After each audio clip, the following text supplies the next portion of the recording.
नमस्कार विद्यार्थी मित्रांनो, स्वागत आहे तुमचं आपल्या चॅनल MPSC विश्ववरती। तर आजचं आपलं पॉलिटीचं तिसरं लेक्चर आहे, ज्यामध्ये आपण घटनेच्या वैशिष्ट्यावरती आयोगाने आतापर्यंत जेवढे काही प्रश्न विचारलेले असतील तो प्रत्येक प्रश्न स्पष्टीकरणासोबत घेणार आहोत।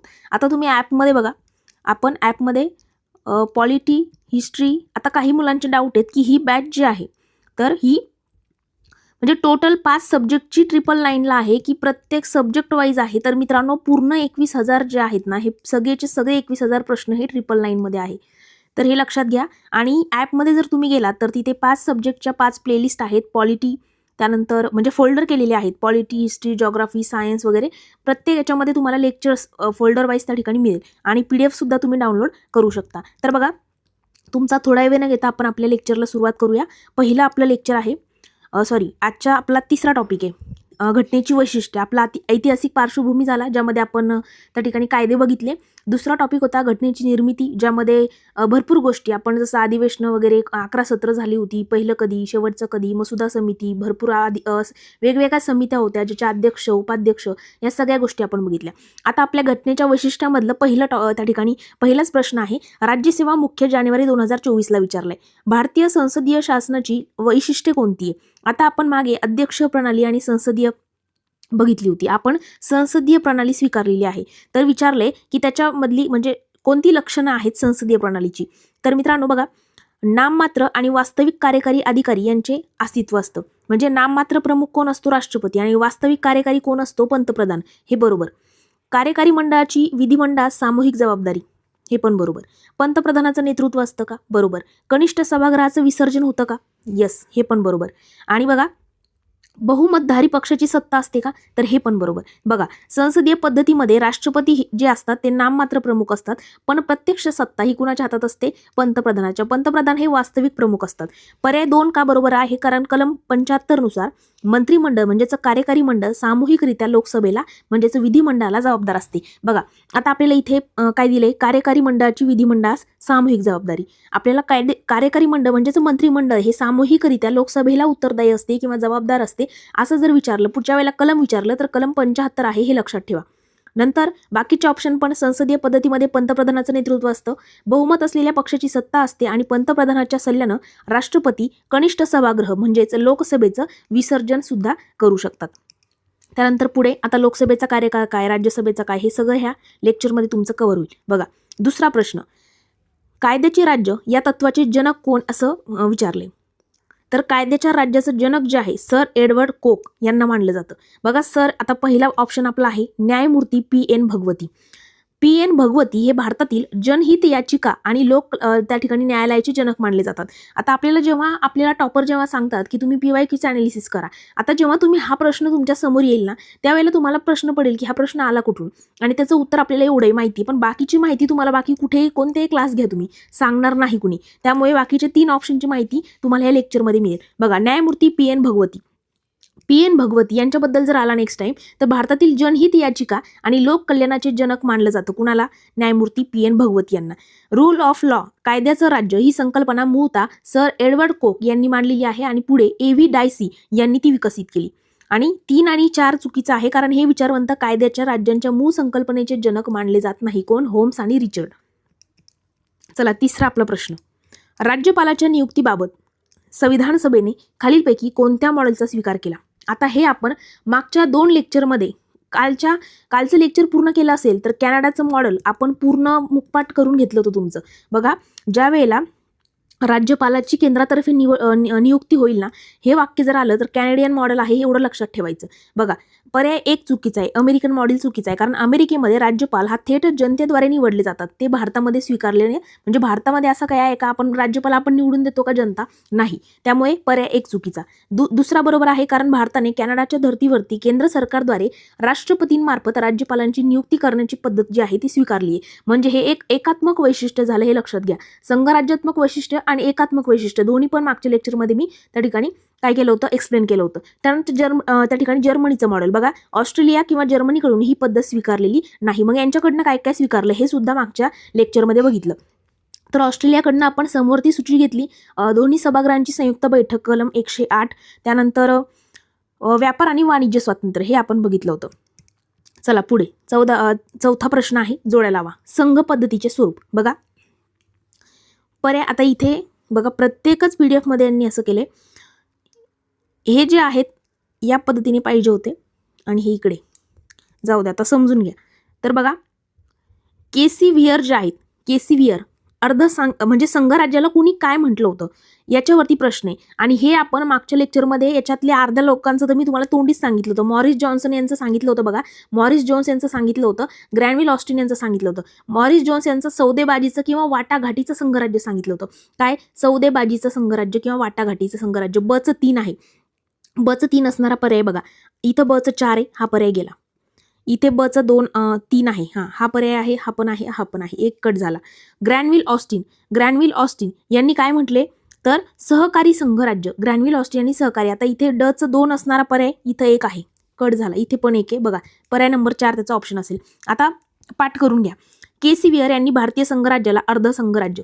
काय? केसी व्हियर अर्ध संघराज्य लक्षात ठेवायचं. मॉरिस जोन्स सौदेबाजीचं किंवा शब्द अजून एक लक्षात घ्या पुढे, वाटाघाटीचं संघराज्य. पॉल ॲपलबी यांनी अत्यंत सांधिक असं म्हटलेलं आहे आणि ग्रॅनविल ऑस्टिन यांनी सहकारी संघराज्यवाद असं म्हटलेलं आहे. खालीलपैकी कोणती भारतीय संविधानाची एकात्मक वैशिष्ट्ये? बघा संघराज्यात्मक वैशिष्ट्य आणि एकात्मक.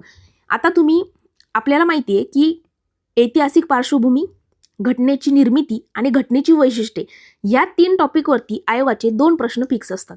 आणि ही सिरीज जर तुम्ही ह्या सिरीजमधले 3 टॉपिक जर तुम्ही परफेक्ट केले ना तर तुम्हाला त्याच्या बाहेर तुमचा प्रश्न जाणारच नाही. किंवा एखादा अदर ऑप्शन जरी आला ना याच्या व्यतिरिक्त तरी तुमचा लॉजिकने तो प्रश्न सॉल्व्ह होईल. कारण मागच्याच लेक्चरमध्ये हे सगळं तुम्हाला मी क्लिअर केले.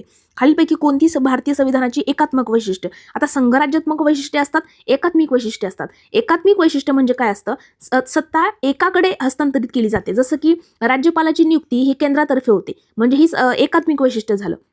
त्यानंतर आपल्याकडे एकच नागरिकत्व आहे. म्हणजे महाराष्ट्रासाठी वेगळं, भारतासाठी वेगळं असं आहे का? नाही, एकच नागरिकत्व आहे, त्यामुळे ते पण एकात्मिक वैशिष्ट्य झालं. मग संघराज्यात्मक वैशिष्ट्य काय असतं? केंद्र आणि राज्य यांना समान विभागणी असते, अधिकारांची समान वाटणी केलेली असते. पण इथं आपल्याला विचारले आता एकात्मक वैशिष्ट्य. बघा स्वतंत्र न्यायपालिका. आता स्वतंत्र म्हटले ना म्हणजे विभागणी झाली आहे, म्हणजे हे एकात्मक येणार नाही.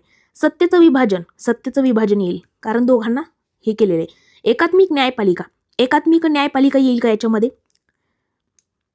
एकात्मिक येईल. सत्तेचं विभाजन येणार नाही. सत्तेचं विभाजन हे संघराज्यात्मक वैशिष्ट्य झालं. स्वतंत्र न्यायपालिका संघराज्यात्मक वैशिष्ट्य झालं. संविधानाची लवचिकता म्हटलं एकात्मक वैशिष्ट्य झालेलं आहे. आणि नंतर राज्य प्रतिनिधित्वाची समानता हे सुद्धा एकात्मिक वैशिष्ट्य आहे. त्यामुळे क ड ई बरोबर. बघा पर्याय अ आणि ब का चुकीचं आहे? स्वतंत्र न्यायपालिका आणि सत्तेचं विभाजन ही संघराज्य वैशिष्ट्य आहेत. क बरोबर आहे. एकात्मिक न्यायपालिका, कारण एकात्मिक न्यायपालिका एकाच सर्वोच्च न्यायालयाचे नियंत्रण हे एकात्मक वैशिष्ट्य झालं. संविधानातील लवचिकता म्हणजे काही तरतुदी ह्या साध्या बहुमतानं बदलणं हे केंद्राला अधिकार देते, त्याच्यामुळे ते एकात्मक वैशिष्ट्य. आता इथं शब्दांचा खेळ असतो पॉलिटीमध्ये. कधी कधी तुम्हाला शब्दाला कन्फ्युजन तुम्ही होणार. जसं की बघा संविधानाची लवचिकता. आता लवकर लक्षात येणार नाही संविधानाची लवचिकता म्हटल्यावर एकात्मिक वैशिष्ट्य कसं. लवचिकताचा अर्थ होतो एखादा कायदा किंवा एखादी तरतूद ती साध्या बहुमतानं बदलता येते. राज्याची संमती सुद्धा घ्यायची गरज नाही केंद्राला. ते स्वतः त्यांच्या मनमानी याने केंद्राला कायदे अधिकार असतो कायदा वगैरे बनवायचा, त्याच्यामध्ये बदल करण्याची, एखादी तरतूद स्वतः करण्याची साध्या बहुमतानं. मग हे झालं एकात्मिक वैशिष्ट्य, हे लक्षात घ्या, म्हणजे केंद्राला जास्त अधिकार. त्यानंतर राज्यसभेमध्ये राज्यांना लोकसंख्येनुसार जागा मिळतात पण समान प्रतिनिधित्व नाही, हे एकात्मिक वैशिष्ट्य झालं. चला पुढे 6वा प्रश्न. ब्रिटिश संसदीय लोकशाही व्यवस्थेतून खालीलपैकी कोणती गोष्ट भारतीय संविधानामध्ये स्वीकारली गेली? ब्रिटिशांकडनं बघा संसदीय लोकशाही व्यवस्थेतून खालीलपैकी कोणती गोष्ट भारतीयांनी स्वीकारली हे विचारले. राज्याचा प्रमुख म्हणून वारसा हक्काने राजा अथवा राणीची निवड होते का आपल्या इथे? नाही, गेला पहिला ऑप्शन. पहिला ऑप्शन असणारा पर्याय पण या ठिकाणी कट करायचा आहे, हा गेला. पहिला ऑप्शन असणारा पर्याय हा पण गेला. आलो आपण 50-50 वरती. संसदीय वर्चस्व चुकीचं आहे. कार्यकारी मंडळाचे कायदे मंडळाप्रती सामूहिक उत्तरदायित्व, यस हे बरोबर आहे. त्यानंतर सर्व प्रकारच्या घटनात्मक वादांवरती निर्णय घेण्याचा अंतिम अधिकार संसदेकडे आहे का? यस. तर सर्व प्रकारच्या नाही, सर्व प्रकारच्या नाही, काही, सर्व या शब्दामुळे हा पण ऑप्शन कट झाला. फक्त पर्याय नंबर 3 बरोबर आहे. 3 कार्यकारी मंडळाचे कायदे मंडळाप्रती सामूहिक उत्तरदायित्व. कसे प्रश्न रिपीट होतात हे तुम्हाला कळेल. आत्ताच वरती बघितलं आपण की मंत्रिमंडळ सामूहिकरित्या जबाबदार असते म्हणून. आता बघा, आणि कलम पण सांगितलं होतं वरती. तर योग्य उत्तर 3 आहे. भारताने वारसा हक्क नाही तर प्रजासत्ताक पद्धत स्वीकारलेली आहे आणि आपला राष्ट्रप्रमुख राष्ट्रपती म्हणून निवडला जातो. ब्रिटनमध्ये संसद सार्वभौम वर्चस्व आहे, मात्र भारतामध्ये संविधानाचं वर्चस्व हे लक्षात ठेवायचं. मंत्रिमंडळ लोकसभेला सामूहिकरित्या जबाबदार असणं हे आपण ब्रिटनकडनं घेतलेलं आहे. घटनात्मक वादांवरती त्या ठिकाणी निर्णय घेण्याचा अंतिम अधिकार जो आहे तो भारतीय न्यायपालिकेला म्हणजे सर्वोच्च न्यायालयाला आहे, संसदेला नाही. त्यामुळे ते पण चुकलं. सर्व प्रकारच्या घटनात्मक वादावरती निर्णय घेण्याचा अंतिम अधिकार संसदेकडे नाही. कुणाकडे आहे? सर्वोच्च न्यायालयाकडे नाही. चला, 7वा प्रश्न. भारताच्या संविधानामध्ये ऑस्ट्रेलियन संविधानामधून कोणती वैशिष्ट्ये किंवा कोणती तत्व घेण्यात आली? आता किती वेळेला रिपीट झालंय हे? जवळपास 10 ते 11 वेळेला झाला असेल. ऑस्ट्रेलियाकडनं आपण काय काय घेतलं? हा सोपा प्रश्न. समवर्ती सूची आपण घेतली. सर्वोच्च न्यायालयाचे सल्लागार अधिकार क्षेत्र घेतले का आपण? नाही. बघा, व्यापार आणि वाणिज्य व परस्पर संबंधाचे स्वातंत्र्य घेतले का? बरोबर. संसदीय विशेषाधिकार घेतले का आपण? नाही. आपण फक्त या ऑप्शनपैकी 2 ऑप्शन आपले आहेत. कोणते? समवर्ती सूची आणि म्हणजे ए आणि सी, समवर्ती सूची आणि व्यापार वाणिज्य स्वातंत्र्य. आणि अजून एक गोष्ट मागे मी सांगितलं, समवर्ती सूची घेतली, व्यापार वाणिज्य स्वातंत्र्य आणि संयुक्त बैठक, हे लक्षात ठेवायचं. चला पुढे बघा, सर्वोच्च न्यायालयाचे सल्लागार अधिकार क्षेत्र आपण कलम 143 नुसार कॅनडाकडनं घेतलेलं आहे. सर्वोच्च न्यायालयाचे सल्लागार अधिकार क्षेत्र कॅनडाकडनं. व्यापार आणि वाणिज्याचे स्वातंत्र्य ऑस्ट्रेलियाकडून. त्यानंतर पुढे संसदीय विशेषाधिकार प्रामुख्याने ब्रिटिश राज्यघटनेकडनं. संसदीय विशेषाधिकार म्हटलं तर ब्रिटन, लक्षात ठेवायचं. चला पुढे 8वा प्रश्न. भारतीय संघवाद डॅश डॅश या संघवादाशी मिळता जुळता आहे. भारतीय संघवाद कोणत्या याच्याशी? कॅनडाशी. संघ म्हटलंय ना, संघ, केंद्र, त्यामुळे कॅनडा लक्षात ठेवायचं. खूप वेळेला सांगितलं मी हे. बघा, पर्याय 3 का बरोबर? कारण भारतीय संघराज्य हे केंद्राकडे झुकणारे असून कॅनडाच्या संघराज्य पद्धतीशी त्या ठिकाणी मी ते जुळते आहे. उदाहरणार्थ, केंद्राद्वारे राज्यपालाची नियुक्ती. हे सेंटेन्स तुम्ही कितीतरी वेळेस आतापर्यंत वाचलं असेल. पर्याय 4 चुकीचा आहे, कारण अमेरिकन संघराज्यामध्ये राज्य अधिक शक्तिशाली आणि स्वतंत्र आहेत, जे भारतापेक्षा वेगळं आहे. चला 9वा प्रश्न. भारतीय राज्यघटनेचा मूलभूत वैशिष्ट्य सिद्धांत जो आहे हा सर्वोच्च न्यायालयाने डॅश डॅश या प्रकरणामध्ये मांडला होता. कोणत्या प्रकरणात मांडला? केशवानंद भारती विरुद्ध केरळ. आता इथं आपल्याला काय दिलेलं आहे? मिनर्वा मिल्स खटला, गोलकनाथ दिलेला आहे, मेनका गांधी दिलेला आहे, केशवानंद. 4ही ऑप्शन पाठ करायचे. फक्त एवढं नाही बघायचं की आपण केशवानंद भारती याच्याशी संबंधित होता, बाकीचे 3 कशाशी होते ते पण लक्षात घ्या. मिनर्वा मिल्स आहे 1980चा. या केसमध्ये या सिद्धांताची पुन्हा पुष्टी केली गेली होती. काय?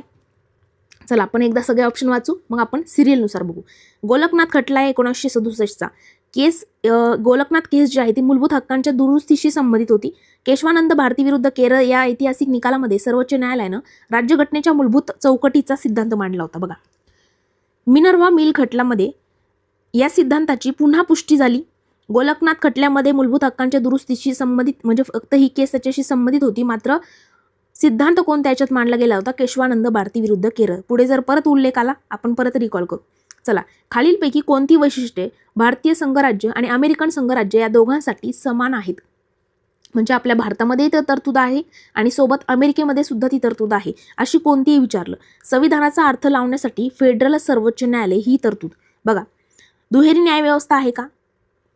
अविनाशी राज्यांचा अविनाशी संघ आहे का? आणि एकात्मिक निवडणूक यंत्रणा आहे का? आता बघा, पर्याय 1 का बरोबर? कारण भारत आणि